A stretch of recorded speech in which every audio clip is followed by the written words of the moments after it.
Warning, some of the content presented in this podcast may not be suitable for young children. Parental supervision is advised. In my series, 50 States, 50 Murders, Oregon State is the next state to be featured. The title of this episode is The Chinese Cove Massacre. My name is Mari, and you're listening to Mari's Murder and Mystery. While I'm telling the story, I will be crocheting, so let's get into it. The year is 1880.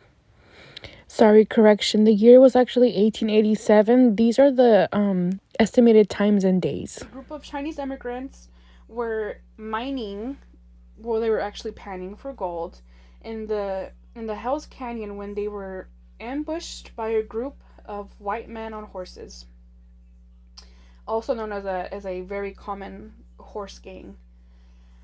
They slain all of the men with their high-powered rifles, burned their camp down, and threw their bodies into the river one by one.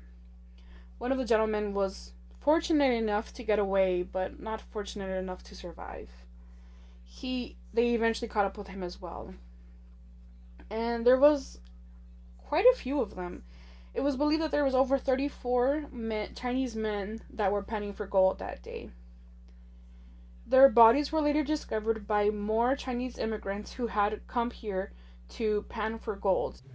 I am so sorry. I left out a very crucial detail. If you guys want to pause and read this is going to give you guys more of insight as to where they found their bodies. And once they recognized those workers, they sent back word to that company. That company was the Sam Yump Company of San Francisco, California. They pretty much launched the investigation because at the time there was a lot of animosity and hatred towards the Chinese. There was actually a Chinese Exclusion Act that was enacted in... Give me 1 second. The Chinese Exclusion Act was enacted in 1882.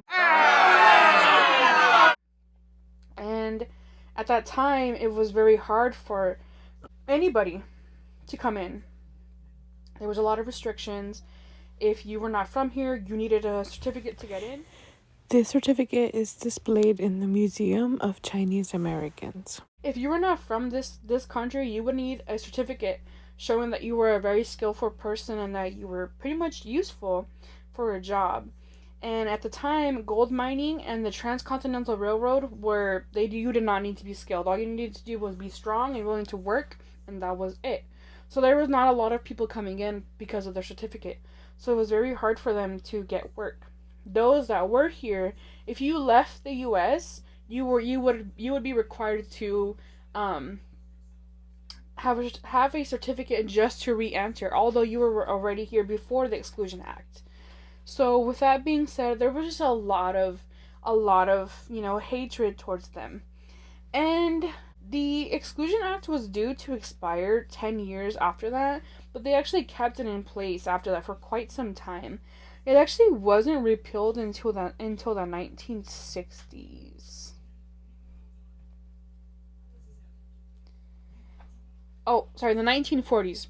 So it wasn't really taken off until the 1940s. So in 1943, China became an ally, the nation's ally, and Congress repealed that Exclusion Act, but while also leaving quotas in place.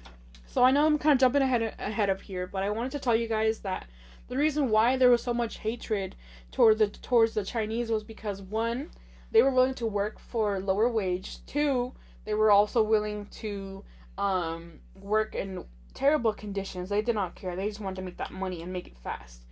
Three, they were hard workers. And that's, I think, what a lot of companies were looking for, which is hard workers that just didn't care.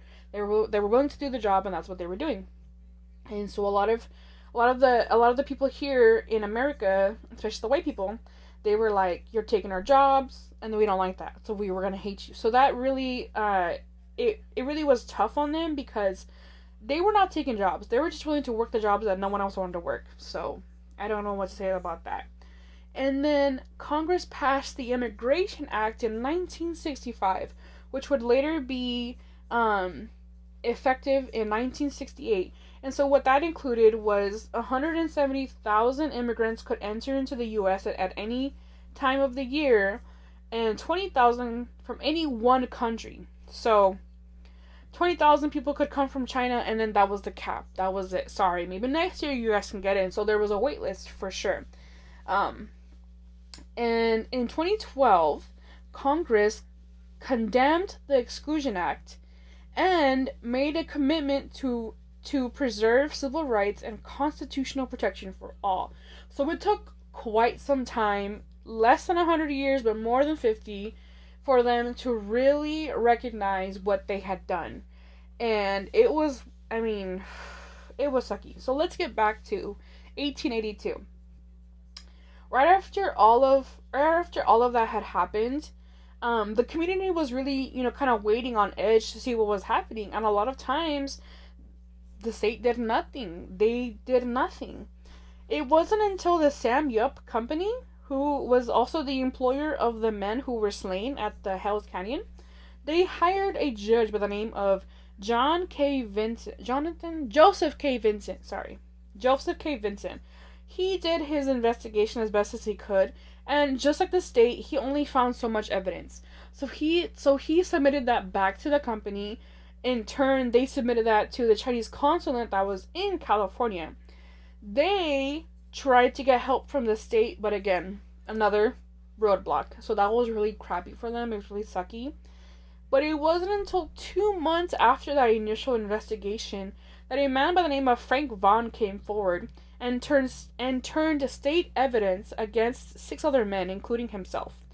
Now, this Frank guy, he was a very notable and respectable person in the community, or so they say, and they found that 3 out of the 7 men had disappeared from the group, from the gang. They couldn't be found. And when the other 4 were in prison, they weren't really in prison. They were just kind of waiting for a trial. And the trial was very fast. It was like 2 days.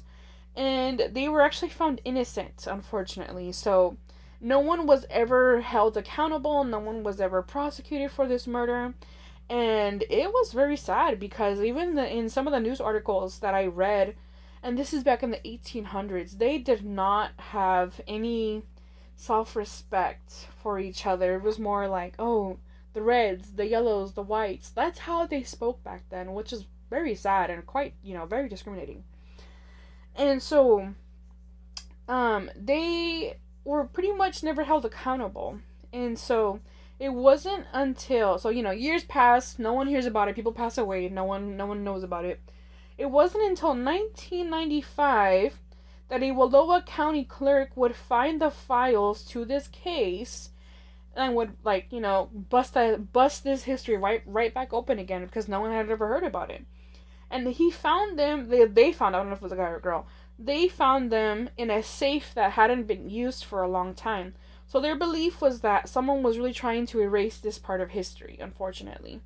And what they were able to do was they were able to get it back into the light and to kind of talk about like, hey, this is the history we have at Oregon. Let's dig into it. And so they actually found the court cases. They found evidence of someone breaking out of jail in that time. They found all of the evidence that Frank Vaughn had turned in. And so there was no one to be held accountable then, because everyone had already passed away by then. It was already well over 100 years. And they actually were able to put up a monument for the men in 2012 in that area. And it's written in 3 languages: English, Chinese, and a native language for the Nez Perce. I always want to call him Percy, but Nez Perce. I don't know how to say it, guys, and I looked it up earlier. Oh my gosh, I'm so sorry. So it was written in 3 languages, and it's a very remote area, so you cannot get there by car. You would have to take a boat. And to this day, there are boat tours that will take you out there to that area. And I'll put links down below and on my Facebook so you guys can check it out. YouTube is not gonna let me put any links for a while until they can identify my identification. which is okay with me because, hey, do what you gotta do. So, with that being said, I just really wanted to have this case out there, and I hope that it reaches a lot of people so that way they can also learn about this case, and just how the Immigration Act has changed over the years and how it really was bad. It was really bad at one point in time. Not the Immigration Act, but the Exclusion Act against immigrants, which is just, it's extremely sad. Very, very sad. And I'm really glad that it's changed now, and I hope that it gets better in the future. And yeah, so with that being said, we're ending this episode on a happy note that we can look better we can look forward to a better future. So I just want to thank you guys all for tuning in to this episode, and I hope that you guys tune into my next episode for California. If you guys have any suggestions for someone that you might want might want me to look into, my Facebook DMs are open. You guys can comment down below on my YouTube videos. I'm always open to suggestions. Oregon was a really hard one because they have a current serial killer, but unfortunately his cases are still there's still more court cases to come, so we just don't know about that one. Even a Ted Bundy accomplice was from here too. That was another crazy one, but I really, this one caught my eye. 34 men, may they all rest in peace, were massacred in Oregon in 1882, and no one was ever held accountable for it. That is insane. But yeah, so thank you guys so much for tuning in to the Triple M podcast, Maddie's Murder and Mystery. Have a great day, guys. Bye.